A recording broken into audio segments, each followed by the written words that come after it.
We are live now, sir. We are live now, sir. Okay. Mute. All right. A very good afternoon and warm welcome to everyone who has joined us today. Thank you. On behalf of the Department of Humanities and Social Sciences, Integral University, Lucknow, India, I, Ms. Neha Yushin, feels honored and privileged to have with us a distinguished guest speaker from Lebanon. And that is none other than Professor Nadim Shehadi, who was renowned for his profound knowledge and expertise on the Middle Eastern affairs. Now, the topic that he will be discussing today in today's session, is one that plays a very important relevance, that holds a very important relevance in today's world. And it is none other than the United States and the Middle East. So today we'll be discussing on democracy, protectionism, and interventionism. And I'm sure that Professor Shehadi's unique perspectives on these topics, on specifically United States and Middle East, it would deepen our understanding of the critical issues taking place here, more importantly, because he himself is residing in that area of Lebanon. So we are glad to have this opportunity to learn from such an eminent person, a leading expert. And I would urge everyone who has joined today to actively engage and take part and take full advantage from today's session. So with that, without further ado, I would now invite Dr. Khwaja Danish Hamid to kindly introduce and welcome our guest speaker.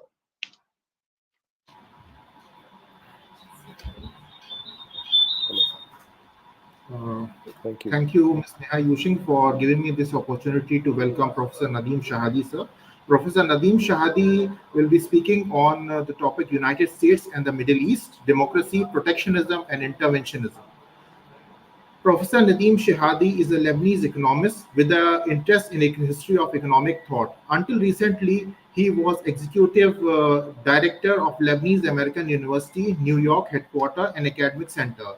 He has also held positions as a director of FAR Center for Eastern Mediterranean Studies at Fletcher School of Law and Diplomacy, Tufts University, from 2014 to 2018.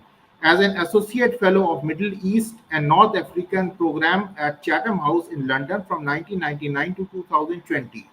As a senior member of St. Antony College, Oxford from 1986 to 2016, where he was also the director of Centro for Lebanese Studies from 1986 to 2005. He is a member of executive board of Centro de Estudios de Oriente Medio of the Fundacion Promocion Social de la Cultura in Madrid, of Consultative Council of UMAM and UMAM D and R, and has an advisory position in several organizations. He is also a consultant to a number of government and international organizations and has produced several publications. Nadim sir contributes regularly to media coverage of the Middle Eastern affairs and currently writes a semi-regular opinion column in Arab News. So without wasting any time, I will request Professor Nadim Shehadi to enlighten us by his lecture on the topic. Thank you, sir. Over to you, sir. Thank you. Thank you so much, Professor Hamid, and thank you, Ms. Yushing, for this wonderful introduction. I hope I will meet the expectation. It is a very big topic, and I'm going to try and cover it in half an hour, just raising some issues, not as a theoretician, more as a historian and an observer of what's. Have you disappeared? Are you still there? Oh, you're still there. Yes. So I will, and I look forward to a discussion with yourselves and with your students, of course. First, I'm going to give some background to understand the US and its role in the world. It's not theory, I promise you. I'm going to give a bit about the United States and the Middle East. Then I'm going to concentrate on two cases of US intervention, Iraq and Syria. I will leave what's happening today to the discussion, of course. That's too much.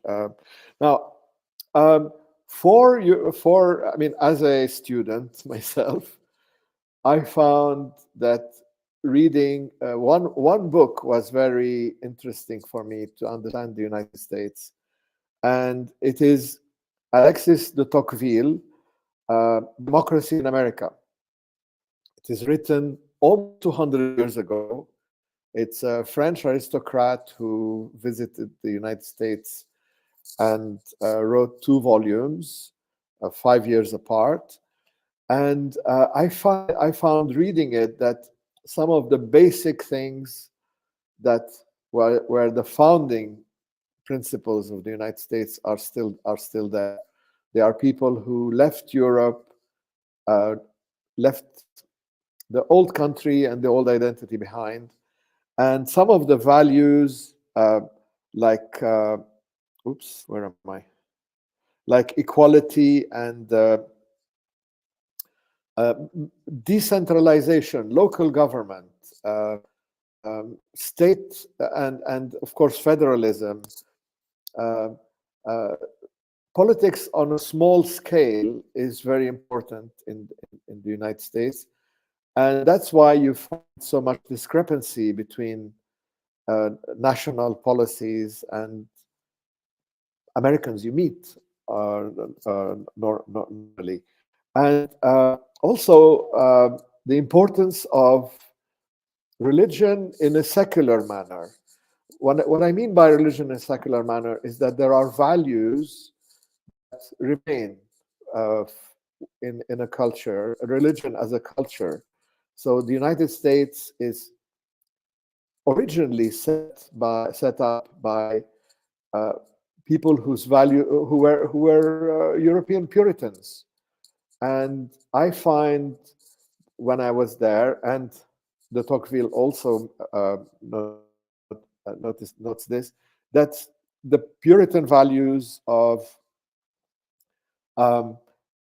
what I would call moral high ground and the will to do good, to look good, it comes from a very deep theological belief of predestination. It's a very complex thing, but it's worth looking up for those who are interested.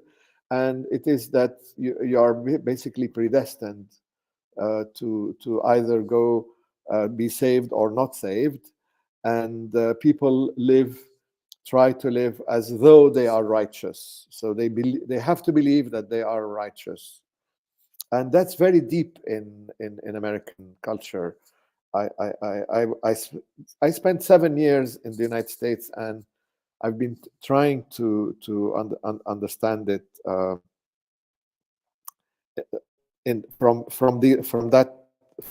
that angle. Now, another thing to understand, one important part, some points to understand the United States international policy is to the contrast between isolation and intervention. As I said, it's made out of people who have left Europe. Europe for them is corrupt, nationalistic. The 19th century was full of wars and famines, and they left all this, and pogroms and all these awful things that were happening in Europe for them. They left behind. So they left this corrupt society in Europe and wanted to set up a new world with, again, Puritan values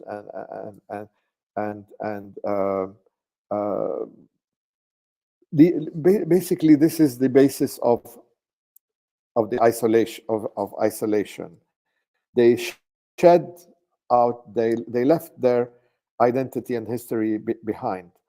The 19th century, the United States kept out of world affairs, and they started opening up to the world when they participated in World War I. And the main architect of that participation and intervention, and the architect of the United States' view of itself to the world, of its role in the world, is President Woodrow Wilson, who at Versailles, at the conference in Versailles post-World War I, gave 14 principles. The most important one is that of self-determination of people in after. So it's an anti-colonial attitude which aims to give the world self-determination. At least that's how they see themselves. And it was, then it went through a phase of isolationism in the 30s and early 40s before participating in World War II.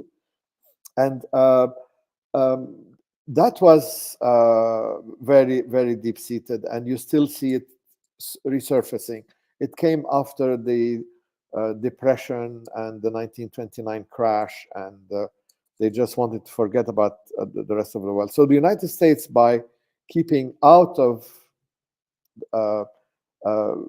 was able of the main battles, was able to grow and become a superpower because of that.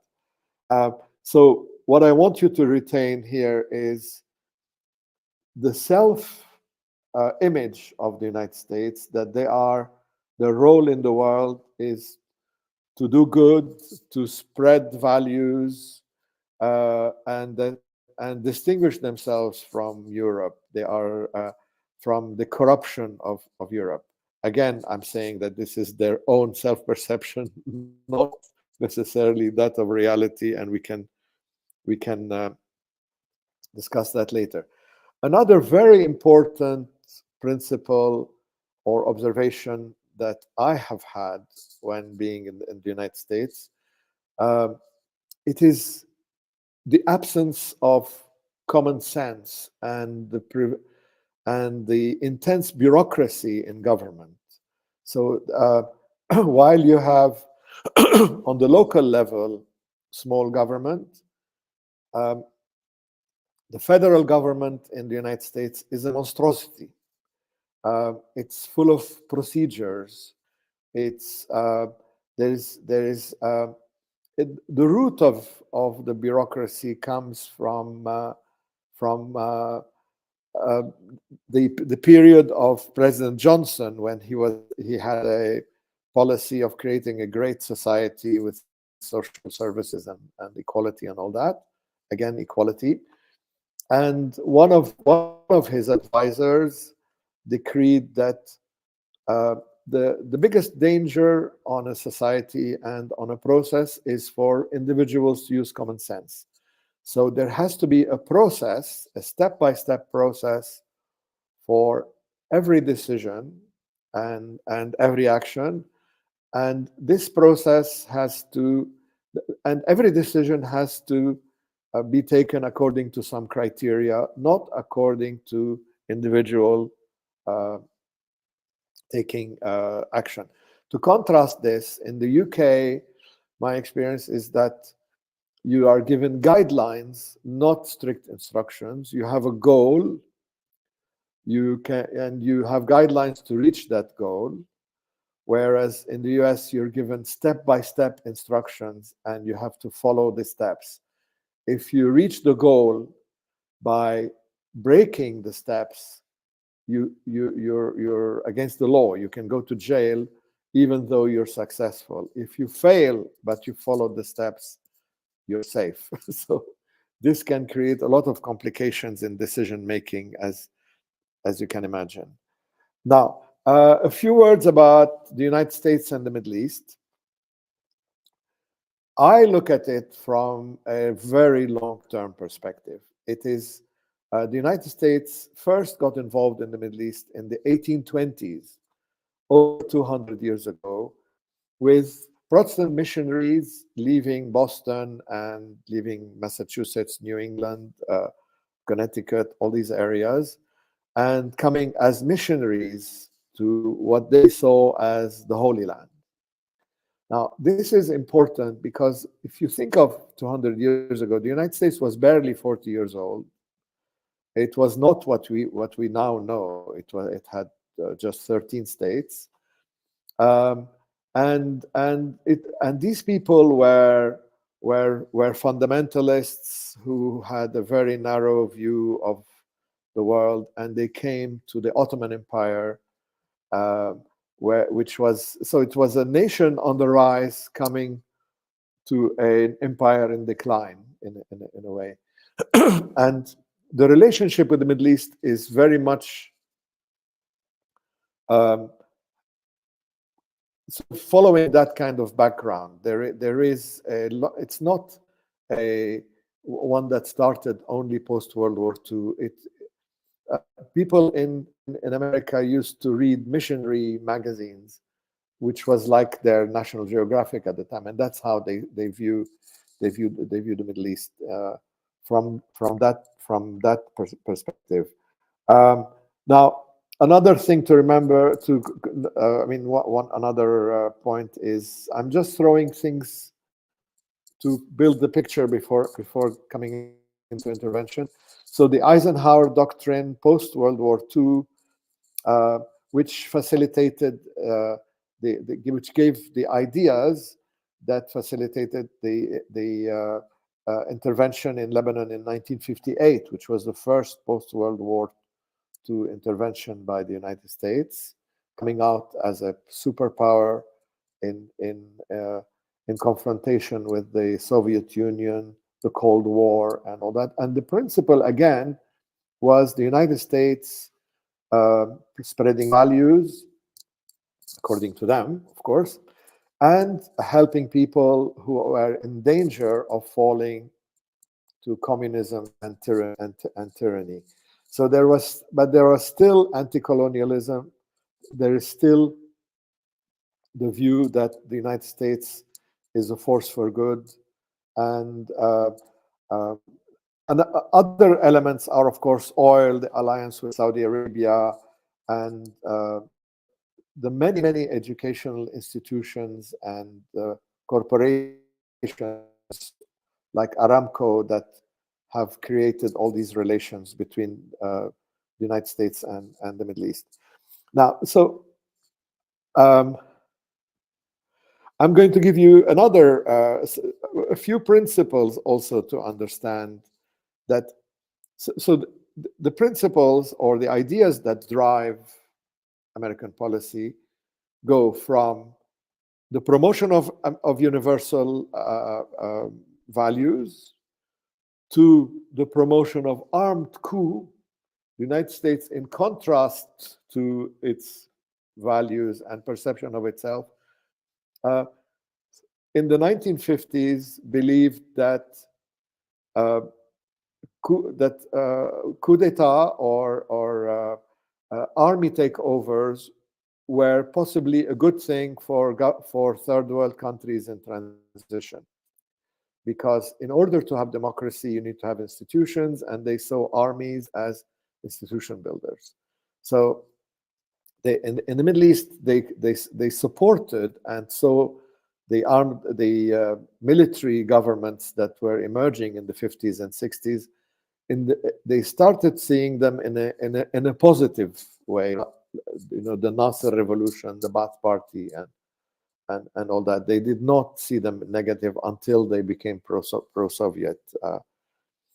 So this is why we have an impression that the Americans speak about freedom and equality and all these values, but they support dictatorships, which is very true. Now, another principle, which was in the 70s and 80s, was post-Vietnam, if you like, was dual containment, which meant that if you have two enemies, two threats, you contain them by and this was done through the Iran-Iraq War, where Iran and Iraq were encouraged in a way to fight each other. So they fight each other, they get busy with each other, and they leave us alone. Another principle is neoconservatism, which I will explain, which are ideas that came after September 11, and they were the ideas behind the Iraq invasion of 2003. I'm just looking at the time. Okay, good. So one more caricature I want to give you is that what we know as the Sunni-Shia divide exists in Washington, D.C., and it is probably more intense. I mean, here in Beirut, you see Sunnis and Shias, and in the whole Middle East, Sunnis and Shias living together for hundreds of years. In the way it translates in American policy in Washington, D.C., in my view, is that there is one section of the administration and the American politics that views the Middle East as a partnership with Iran. And the other views the Middle East as a partnership with Saudi Arabia and the oil countries. So, for example, the Obama administration, the Biden administration, and probably the Kamala Harris administration, when it comes if it comes, will deal with Iran. Will make a grand bargain with Iran to stabilize the Middle East, whereas a Trump administration, which follows from the tradition of Bush and before it also Clinton, and will not Clinton, the other Bush, the father, will deal with will view the world from a Sunni perspective, which is through Saudi Arabia. Now, I'm going to now talk briefly for 5 minutes each on Iraq, on the intervention in Iraq versus the intervention in Syria, and how all these principles we've talked about, all that background comes into play, and then we can go on a discussion if you like. So one thing I would like you all to remember is always question any narrative you hear, and you should begin by me. So always question. I would be very happy to be questioned, and what I'm presenting are alternative narratives rather than the accepted ones.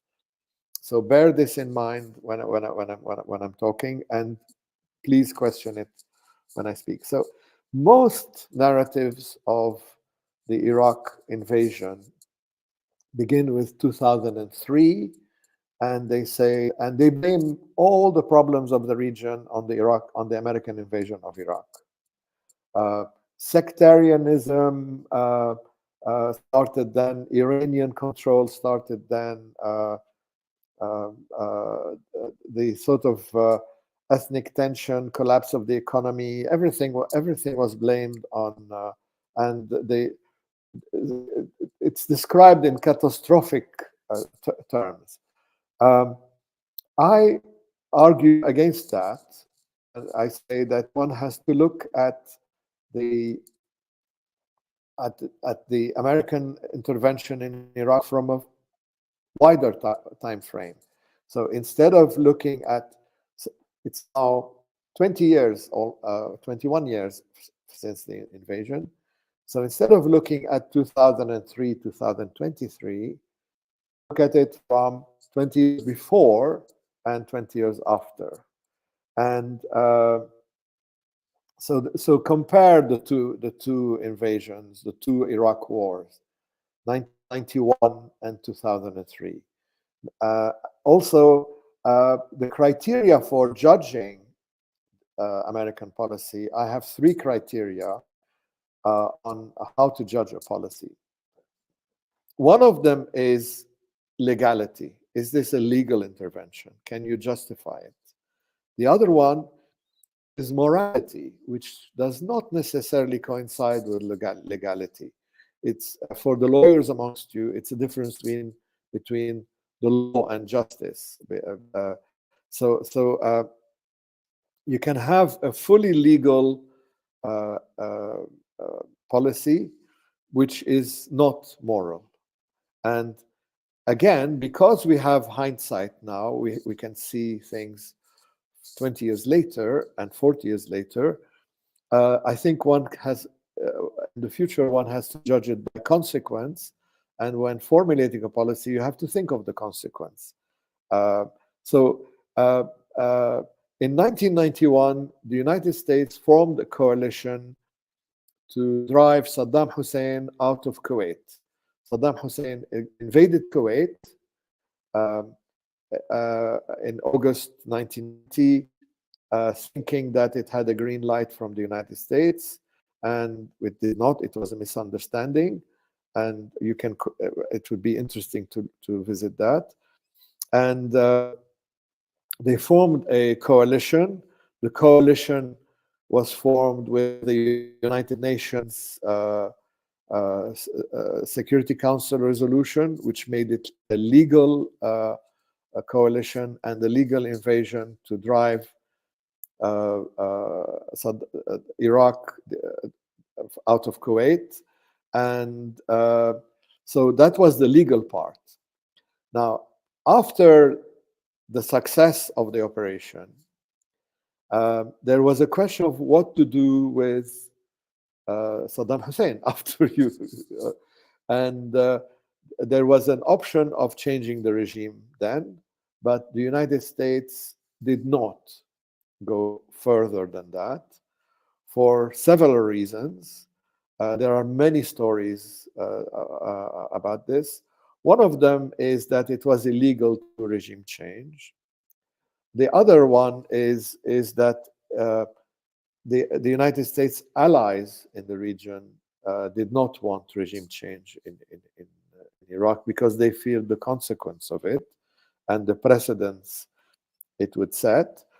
The third, which I found in some documentaries and in a couple of books, but it's not confirmed, is that they were tricked out of it. They were tricked because someone came from the Iraqi embassy in Moscow and came to Saudi Arabia, met General Schwarzkopf and Prince Khalid, and told them that his brother is the head of the helicopter squad in Baghdad, and they are preparing a coup. So the United States should stand back and allow the coup to happen and not intervene. And they bought it. They bought it. So what happened was that the United States then stood back and, in a way, allowed for Saddam Hussein to remain. So they punished the Iraqi people by leaving Saddam Hussein, the tyrant, to rule them. And he started by committing huge massacres. So you have the United States sponsoring a dictatorship or allowing, almost giving a green light for a dictatorship to kill its people. It started in the Iran-Iraq war in the 1980s, when the United States looked the other way when Saddam Hussein was killing mainly Kurds in the massacres of Halabja and Anfal. And then when they allowed him, they did not intervene. They were there. They allowed him under their own eyes to massacre Shia in the south, in Najaf and Karbala and Basra during an uprising. And then Saddam Hussein kept them busy with WMD, looking for WMD, while he was again crushing the uprising, going from village to village, town to town, shooting people and massacring people in the square. There was an uprising in 1991, which had started after the American liberation of Kuwait. And during that uprising, 16 out of 19 provinces of Iraq had fallen to the rebels. They took over towns and they occupied the security services and the Ba'ath Party headquarters, and this was mainly in the south and in the north, and Saddam Hussein was allowed to crush it with tens of thousands killed, if not hundreds of thousands, depending on who you on what your source is on. Where I've lost my yes. So 20 years later, when you see that instead of getting rid of Saddam Hussein in 1991, he was kept to massacre and suppress his people, and his people were punished further by the United States and other international sanctions. So when you put sanctions, people suffer, but the state becomes stronger, because when you have sanctions, there are always provisions to allow for food and medicine to go through. And under sanctions, it's only the government that can import these things. So you have to be a member of the Ba'ath Party to access things, and like food and medicine. So the government becomes stronger, and the people suffer from the sanctions. So to conclude, if one looks at the consequence of the Iraqi invasion in 1991 was good for Kuwait, but the consequences were disastrous for Iraq later. The American policy was legal, and it was not moral, and it had disastrous consequences. Now, the Iraq invasion of 2003 was driven by the ideas of the neoconservatives, and these are ideas that basically say that after 1991,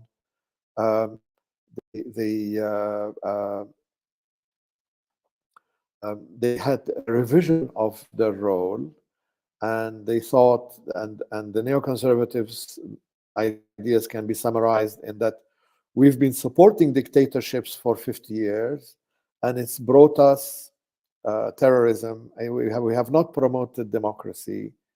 We have it's against our values, and what it's done is the result of that is that we had September 11, the attack on New York.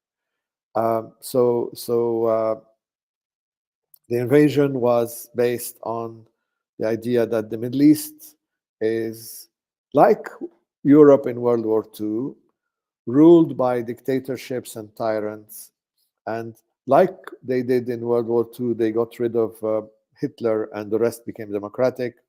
The crazy idea was that if you get rid of Saddam, then the rest of the region would follow and everything would become democratic.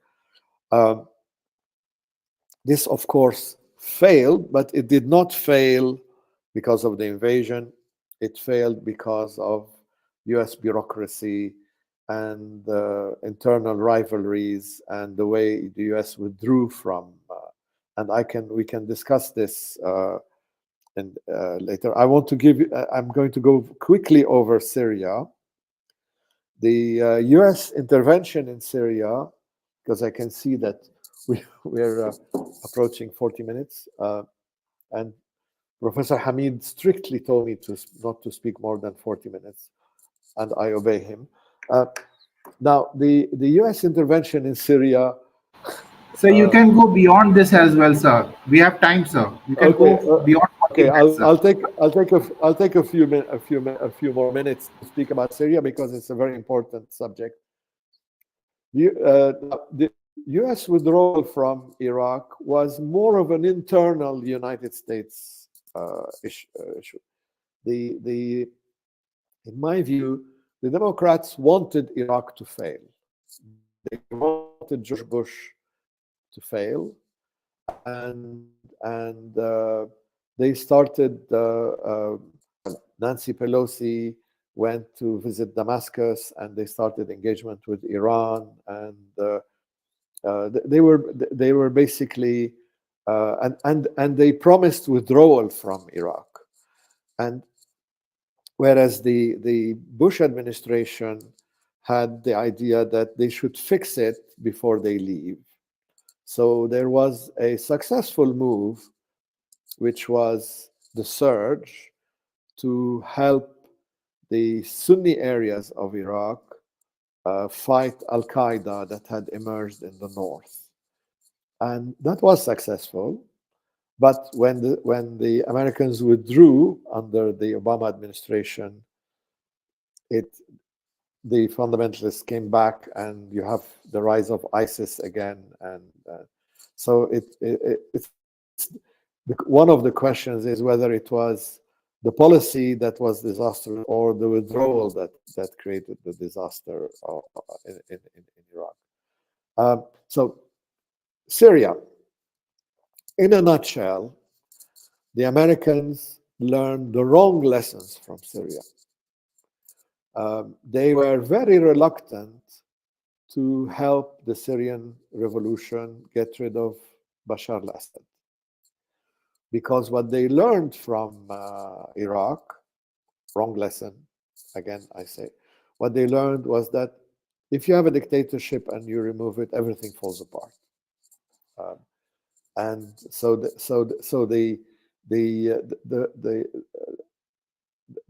backlash was that they were clinging to the dictatorship now against their self-perception. They were again speaking about values, but acting against the values of democracy and freedom. And they were again tricked in Syria, by Iran and by Russia, who intervened to save Bashar al-Assad. So you have the Syrian revolution, part of the Arab Spring, the United States very reluctant to help the rebels and ineffective in helping the rebels, what they call the rebels, and Iran intervening to save Bashar al-Assad and Russia intervening to save Bashar al-Assad. The United States looking the other way when the country was being destroyed by Russia and Iran, and massacres were happening, and starvation, sieges, and people were being displaced, ethnic cleansing, all of that. The United States looked the other way and was busy with fighting ISIS, basically. They were focused on fighting ISIS. And this, again, is part of the puzzle of bureaucracy in the United States. They set themselves a goal, they have a process, and they ignore the rest. They don't see the effect that one policy can have on a global policy. So when the United States shows reluctance in Iraq or in Syria, it affects Afghanistan. When they withdraw from Afghanistan, it affects the view of the United States in the world, and Russia can invade Ukraine or Crimea. So you have these connections that, in my view, the United States, because of the way the bureaucracy is formed, cannot see the full picture. They focus on one thing, and they are more like a poker player. I hope you don't all play poker, but in a poker game, every hand is separate from the other. There's no connection, and you can withdraw anytime from from the game. There is no end to the game. Whereas in chess, you can see the whole board. Every move is interconnected to the other, and there is a overall aim to checkmate. And so the Russians and the Iranians play chess, and America plays poker in its policy in the Middle East. It does not see or ignores or is blind to the interconnections that view the larger picture. Now, one last observation before we move on, which is relevant to what's happening today. So you have the Democrats reversing the policy of the Republicans. The Republicans invade Iraq and want to intervene again, would have intervened more in Syria. The Democrats want to preserve the dictatorships in Syria, engage with it in the beginning, and later ignoring, allowing it to remain by ignoring the Russian and Iranian intervention, and at the same time engaging with Iran. Now, there's a very important point in the engagement with Iran, which affects what we're seeing outside my window today. When the United States started the engagement with Iran, and there was a question of the nuclear deal, the Iranians put a condition on the negotiations, and this condition was accepted by the United States. The condition was that Foreign Minister Javad Zarif had a mandate from the Supreme Leader to discuss the nuclear deal, but he did not have a mandate to discuss Iran's role in the region. And the nuclear deal is complicated enough not to add more layers and discuss Iran's role in the region at the same time. So I was told by by a diplomat that in one of the meetings, Jawad Zarif told Secretary John Kerry that he has a mandate to discuss the nuclear deal, and if there is any mention of Iran's role in Palestine, in Lebanon, in Syria, Iraq, or in Yemen, he would have to walk out of the room. So the result of this is that the United States became blind to Iran's intervention region and its creation of all these proxies and the activity of the proxies. And what the result is that we have Hamas and Islamic Jihad growing in Palestine, Hezbollah in Lebanon, lots of militias in Syria, lots of militias,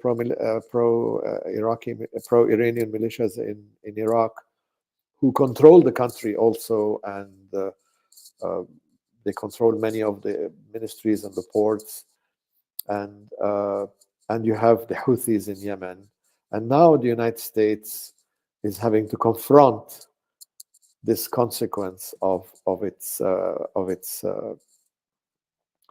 policy of the whole region becoming almost the whole region being under the control of Iranian proxies. And what is relevant in this for the upcoming elections, one thing to watch, is that if Kamala Harris wins, the Shia part of Washington, D.C. wins, then the future Harris administration will aim at a grand bargain with Iran to stabilize the region. If former President Trump wins, then the future Trump administration will look at the region from a Gulf Arab perspective. It will aim to have a partnership with Saudi Arabia, the UAE, and the Gulf states, with Egypt, Jordan, Morocco,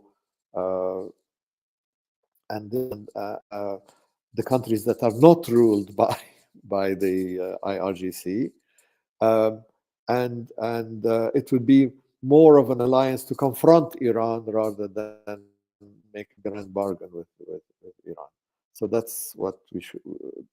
That's how I see the future Middle East policy from sitting in Beirut, how it will affect us in the future. But there are constants, which is the narrow view, the bureaucracy, and all that will still remain, and it's not very optimistic. I'm not very optimistic about the U.S. role in the region. Thank you. So I think I will stop here, and thank you very much for listening so patiently, for those of you who are still there.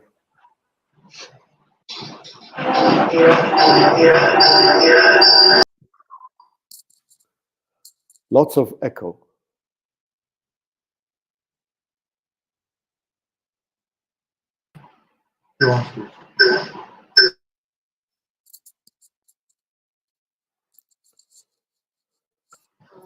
I hope I'm audible. All right, so that was an absolutely thought-provoking and comprehensive and fantastic and an informative lecture from you, sir. And the themes that you have brought up today, they continue to shape the global dynamics. And we are so grateful to you for educating us on these critical global issues. And so thank you so much from the depth of our hearts.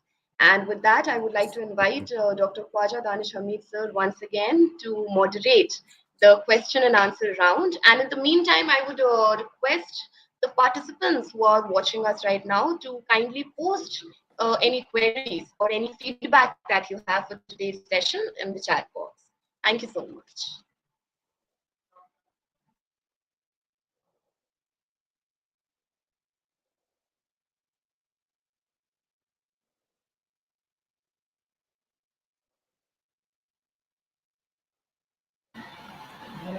Thank you so much, Dr. Neha Yushin. In the meanwhile, I will use this liberty to ask questions from Nadim sir, because I have my own question. And then in the meantime, the questions can arrive in the chat box and I will read it out to Professor Nadim Shehadi sir. So my first question to you, sir, is that does Israel act as a boon for the purpose of creating security dilemma amongst Gulf countries? Just wanted to know your opinion, sir, on this. Sorry, as a what? As a does Israel act like a goon for purpose of creating security dilemma amongst the Gulf countries? Yes. The quick answer is yes. That there is a move by the Gulf countries to, well, mainly Saudi Arabia, UAE, Bahrain, towards forming an alliance with Israel and peace with Israel and normalization with Israel, mainly to confront Iran. So there is this tacit alliance for the security of the Gulf countries. They both are threatened by the same forces, which are the Iranian-sponsored militias. So you can see that if you look at the history of the wars in Gaza, for example, and the wars in Lebanon, they are many times triggered by the Iranian proxies to spoil moves by the Gulf countries of rapprochement with Israel.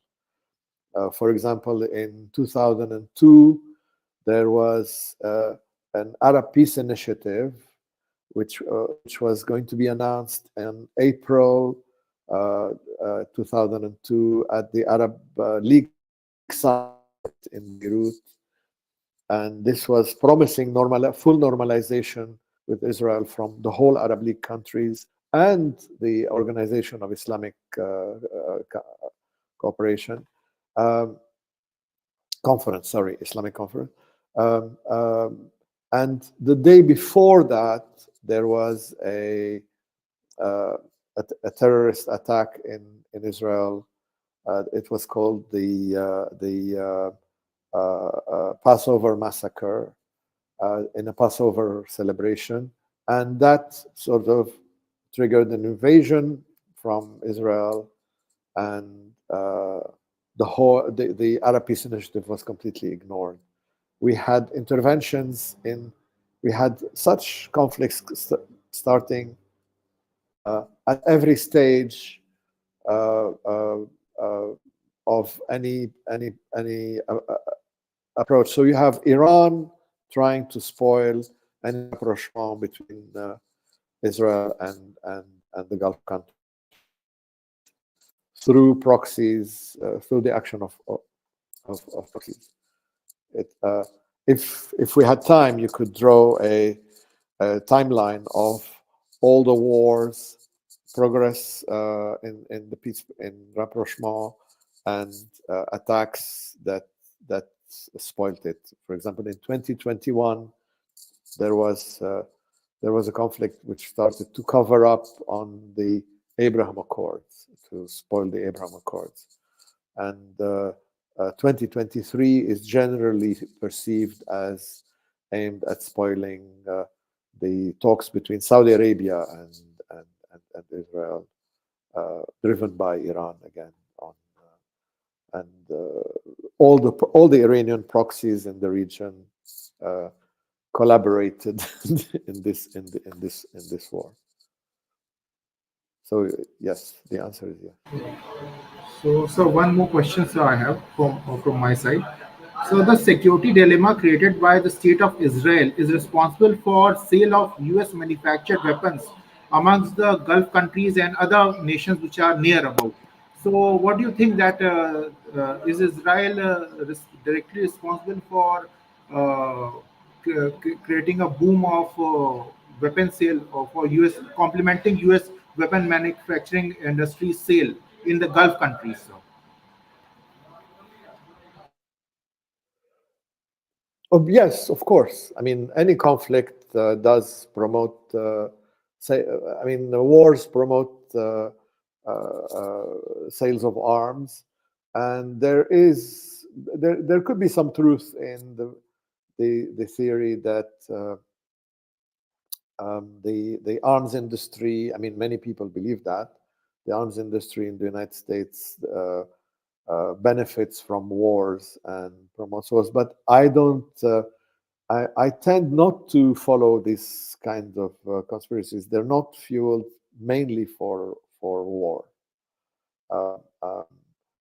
So but what Israel is doing now is in Gaza and in Lebanon is a huge threat to the Gulf countries and to the rest of the Middle East, because basically Israel has fallen into the trap of the Hamas operation on October 7, but what Israel is doing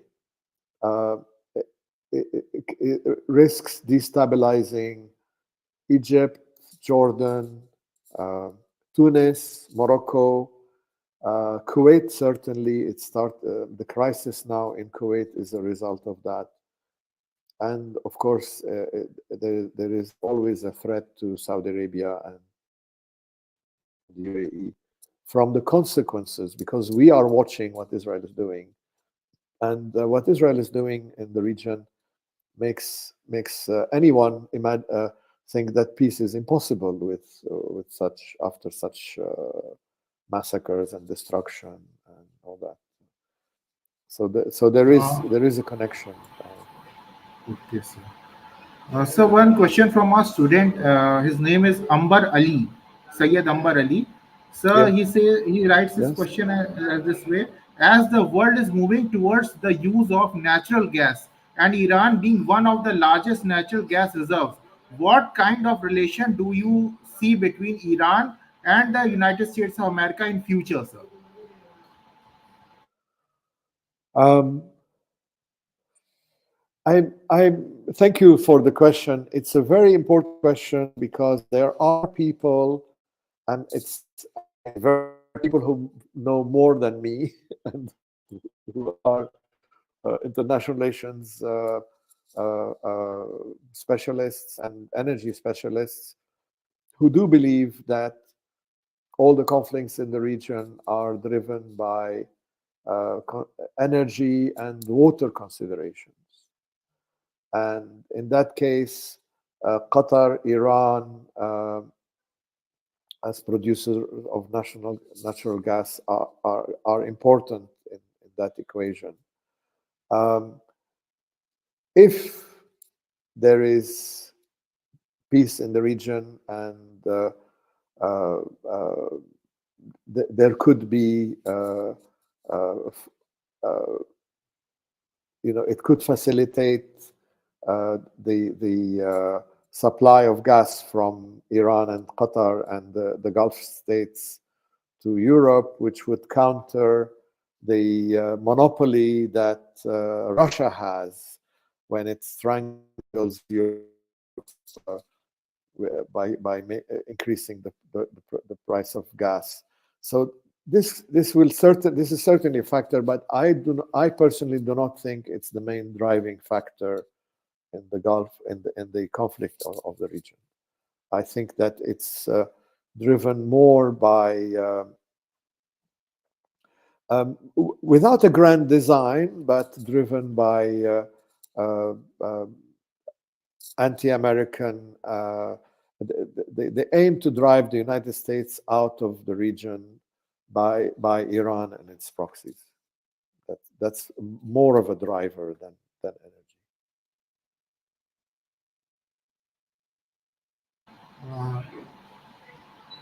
Uh, Meanwhile, the question, and I will again take liberty for asking few more questions from you. Sir, is Yeah. U.S. Manufacturing weapon countries responsible for the activation of fault lines, the ethnic fault lines within the Gulf nations and the Mediterranean nations as well, or they are doing it across the globe in order to boost their sales?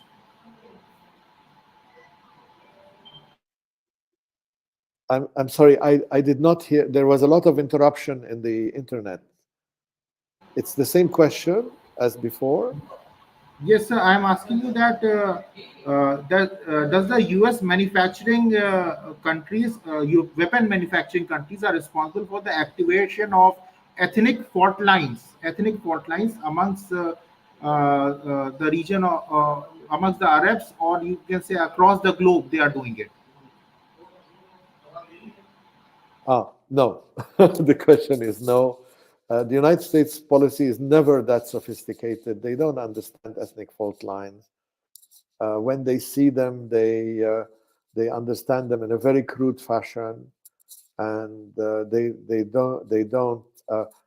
And these fault lines were, have. Uh, I don't see them as fault lines. I mean, people in the region have been living together for hundreds and hundreds of years, but the fault lines have emerged in after 1979 as a consequence of the Iranian Revolution, as a consequence of the failures of many policies and the actions of dictators, and you cannot ignore all these factors, and it's not uh, it's a bit simplistic to think that all the conflicts in the region are driven by uh, a genius in Washington that creates the fault lines to sell arms. I don't think there is a genius in Washington to start with, and uh, selling arms is a factor, but it's not uh, uh, the main factor in the fault lines in the region. And this goes, this is part of, you see, I can understand the question, and I've seen it many times, that the invasion of 2003 caused the Sunni-Shia divide in the region. I don't think that's true, because but you can see it if you look at the world from 2003 till now. But if you look at the history of 20 years before, the massacres of Saddam Hussein, of the Shias and of the Kurds, and the sanctions and the division of the country into 3 zones, the no-fly zones in the north and in the south, and all these things did not help the fault lines. So the fault lines were became more serious before 2003, but there was a lid on them, and once you remove the lid, they exploded.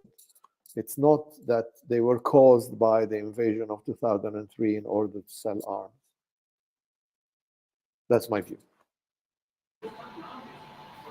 Sir, can you throw some more light on the nexus between crude oil companies processing oil and weapon manufacturing industries of United States of America operating in the region?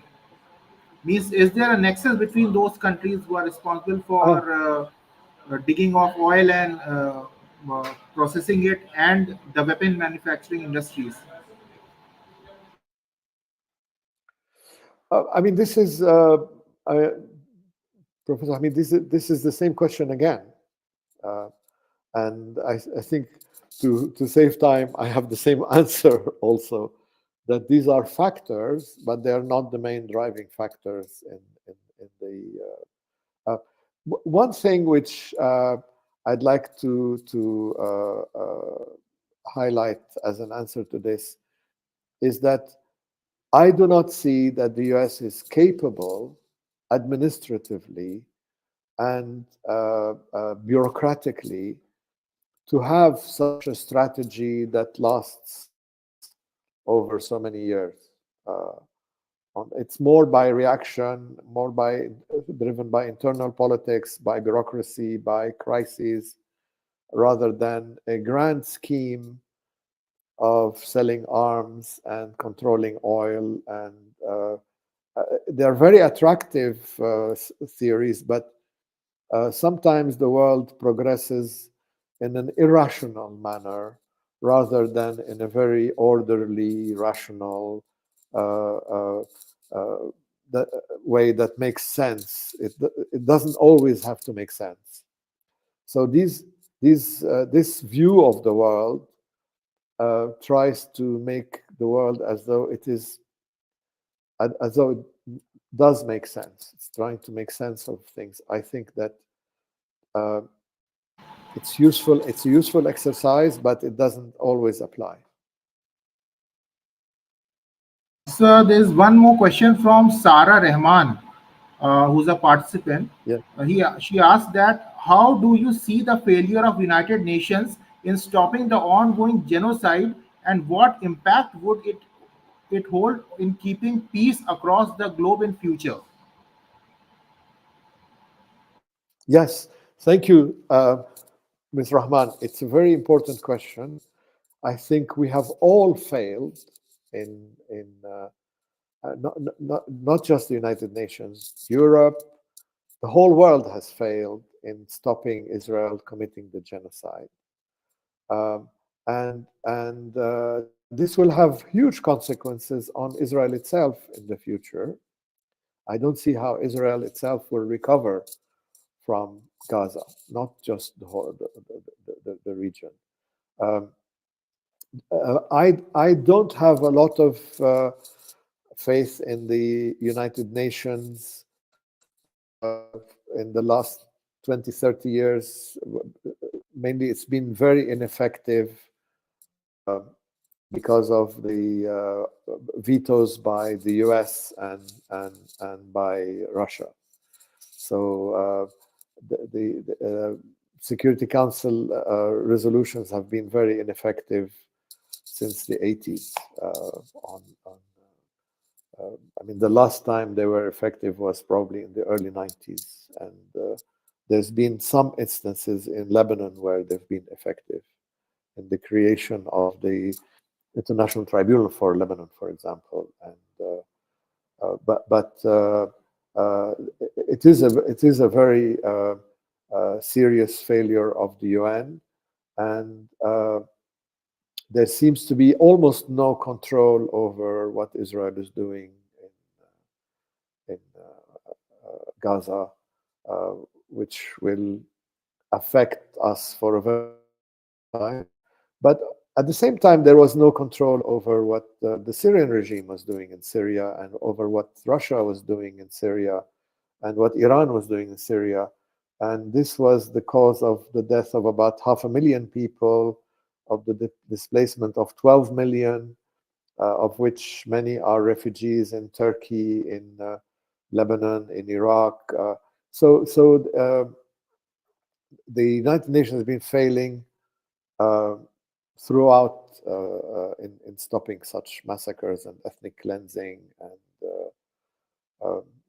genocide and starvation and the tortures of dictators. It is very ineffective. I agree.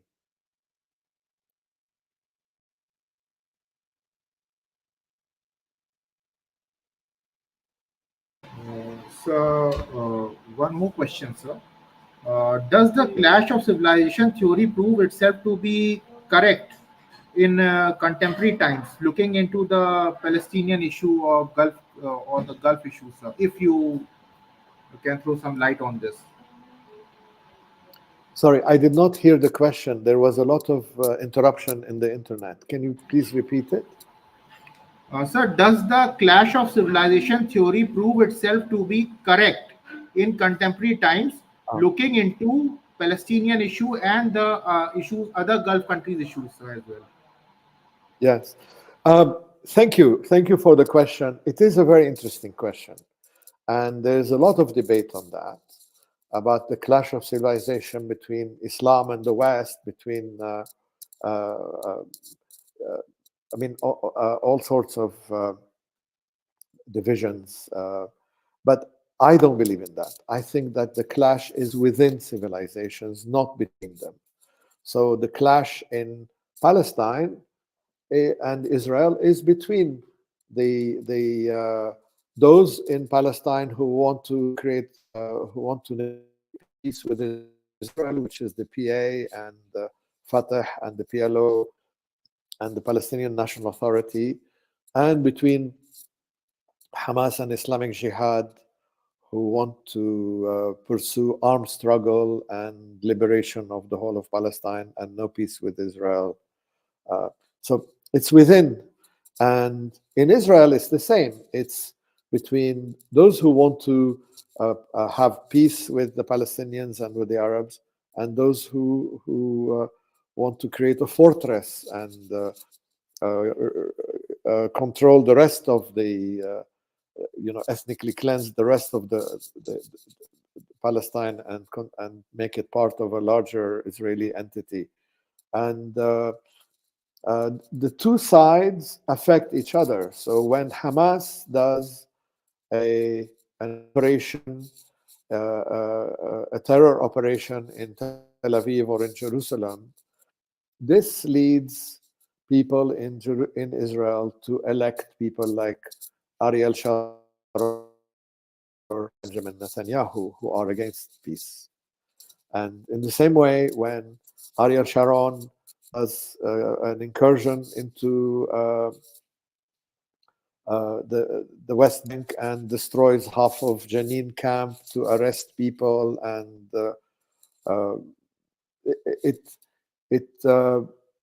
it undermines the authority of the Palestinian National Authority, and it strengthens the appeal of Hamas and Islamic Jihad. So the extremes on both sides reinforce each other, and the clash is internal between those who want peace and those who don't, and they reinforce that same on the other. So if you look at the whole Middle East, you do have two visions of the future. One of them is driven by the Gulf countries, and one of them is driven by Iran. And the one driven by the Gulf countries is collaboration with the United States, peace with Israel, stabilization of the region, and commerce, technology, and all that. And the one driven by Iran is resistance, fighting Israel, overthrowing the regimes in the Gulf, and driving the United States out of the region for a new order to be established. This is so the conflict between Saudi Arabia and Iran, which you see here, is within Islamic civilization. It's not it's not Islam versus the West on that. And in the same way, it's some countries support Israel and undermine peace in the region as well, in what it's doing now. So I think the conflict is within civilizations, not between them.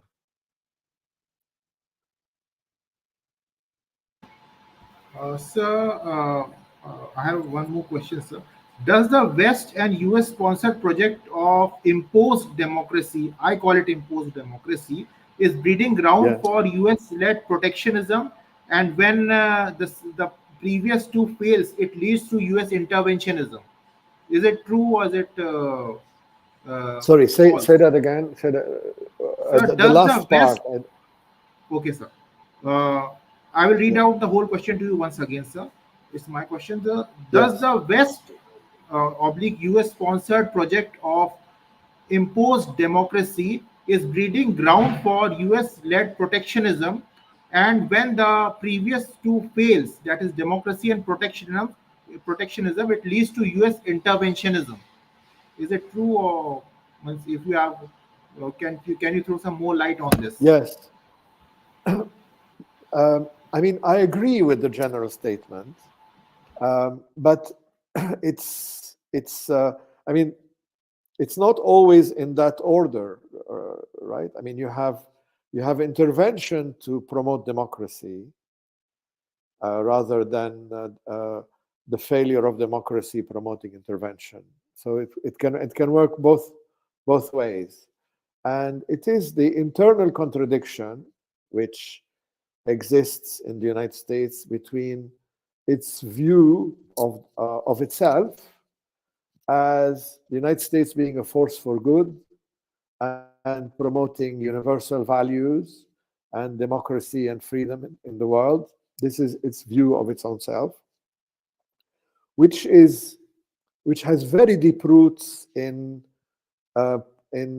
Puritan ideas and in American history and the Wilson principles, and also that's one side. But the other side exists at the same time within the United States in two ways. The what people call the defense and the defense industry, and the promotion of sales of arms and all of that, which of course has an interest in promoting wars. This exists, of course.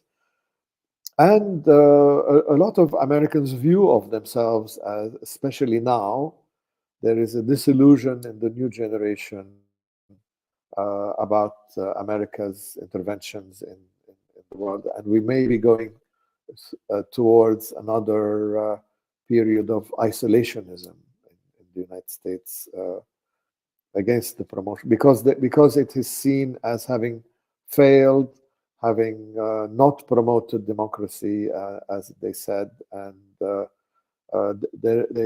is a new generation in the States well, maybe my view is tainted by university students, which are not representative, but there is a lot of criticism internally in the United States about the failure of American interventions and moving towards isolation again on that. But there is certainly you have highlighted a very important contradiction in American policy, the way they view themselves and the way the world views them, and the way the contradictions internally in the United States also.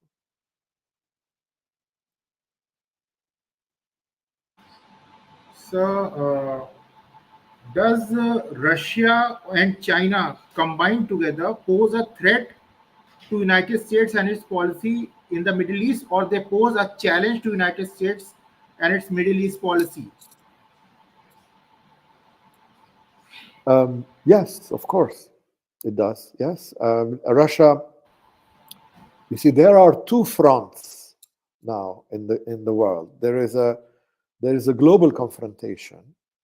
We are in a third world war, but in a different way. Yes, and the global confrontation exists on two fronts. One of them is Ukraine, where you have Russia, China, and Iran in confrontation with the United States and Europe. So this is an East-West confrontation in Ukraine. And the other one is just down here in Beirut and in the southern border of Lebanon, where you have an Iran-led confrontation with Israel being supported by Europe and the United States actively, and Iran being supported by Russia, China, and other countries. And I'd love someone to explain to me the position of India in this, because I know that India has excellent relations with Israel and very good relations with Russia at the same time. So it's sort of in the middle on that. But I think we have now a global confrontation with these two front lines happening. And I think they should be controlled. Otherwise, it could lead to much bigger. So my next question will be that Middle East and North African corridor. So, how it is Middle East, that is MENA, MENA. How MENA is going to mend its ties with Israel post Netanyahu era? Is what will be the policy post Netanyahu era? Do we have a plan or we don't have a plan? Yes, there are. I mean, there are two conflicting plans. If you're sitting in and in fact, the Netanyahu policy was driven by that, and it's very interesting to look at the evolution of Israeli policy in the last 20 years. In basically, and there's I have a book which I have in a PDF format which I can send you because it was produced at Chatham House. It's out of print now, but which outlines Israeli strategies towards the Palestinian question in the year 2003, 2004, i.e., when there was a complete failure of the peace process. In 2003, after the Jenin, the invasion of the West Bank and the collapse of the peace process, people had given up on it. So there were several strategies that were being discussed in Israel, and one of them was that instead of having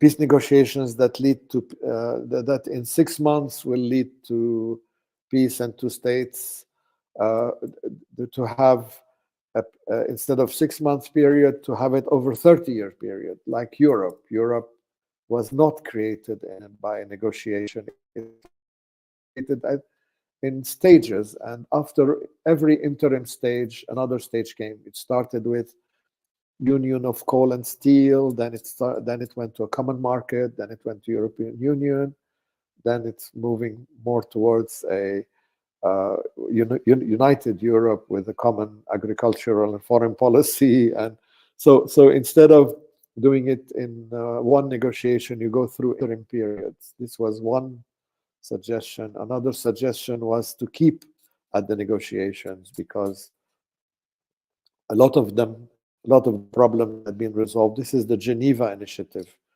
view, that you should keep on not give up on negotiations and continue on that.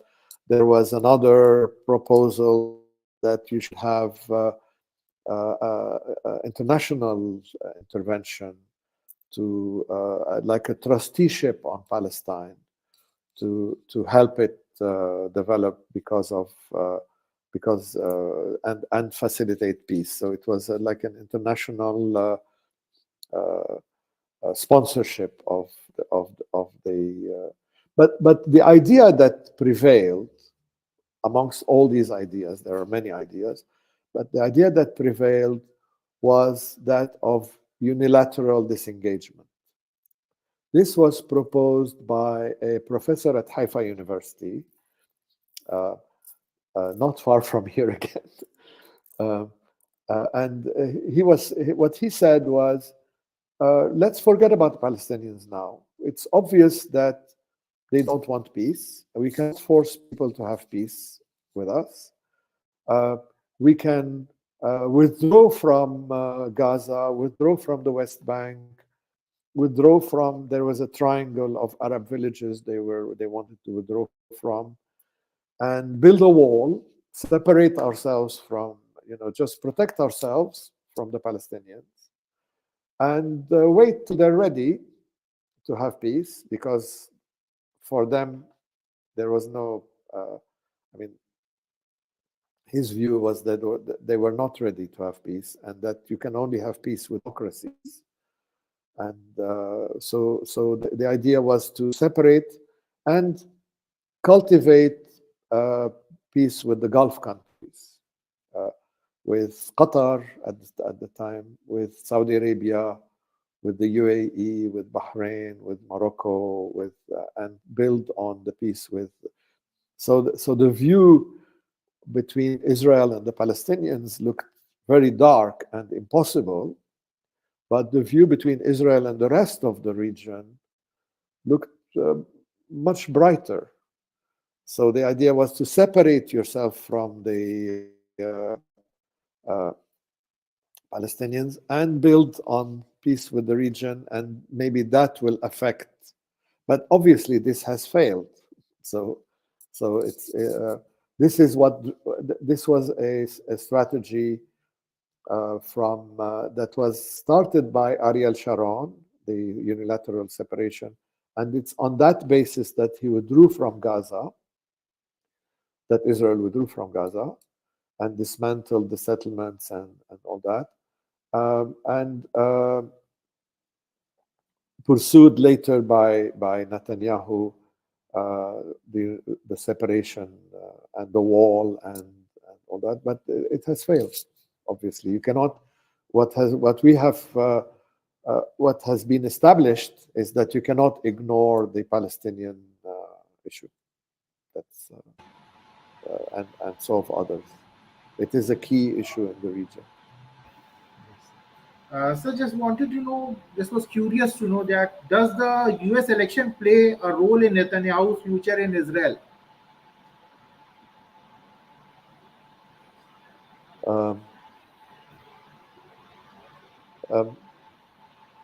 I'm not sure if this is. I think Israeli politics are influenced by the United States, but I don't understand how this will happen vis-a-vis Prime Minister Netanyahu. There is a lot of protest against him in Israel, but at the same time, the campaign in Lebanon and in Gaza is seen to be successful by Israelis. He has the support for these two campaigns. So both the Harris administration and the Trump administration will be pro-Israeli for sure. But one of them will deal with Iran, the other one will deal with Saudi. Yeah. I'm going for my last question. That is, yes. Does Saudi projects like NEOM and other meta city projects in the region have to bear the brunt of the contemporary crisis that is going on in Palestine or other regions, keeping Houthis and other people who are guarding the coast of this region? Absolutely, yes. The vision of Saudi Arabia is, which is an inward-looking one. It's Saudi first. It's make Saudi great again. It's to ignore the conflicts of the region and concentrate on their own development in technology and in creating enterprise and reforming the institutions and all that. Does not work. And it does not work because Saudi Arabia is vulnerable to the conflicts in the region. It's surrounded by it has borders with Iraq and Yemen, where there are Houthis and Iranian militias. That's one. And there is people in the region look up to Saudi Arabia for leadership, especially on the Sunni side. There is a crisis in Sunni leadership in the region. There is a crisis. There is no Sunni leadership in Syria. There's no Sunni leadership in Iraq. There's no Sunni leadership there's a crisis in Sunni leadership in Palestine, in Egypt. It's a global Sunni leadership crisis, and there is an expectation of a role to be played by Saudi Arabia in that world, if you like. And Saudi Arabia is not responding to that. It's looking inwards and developing NEOM, and I think it's impossible to ignore the rest of the region like that.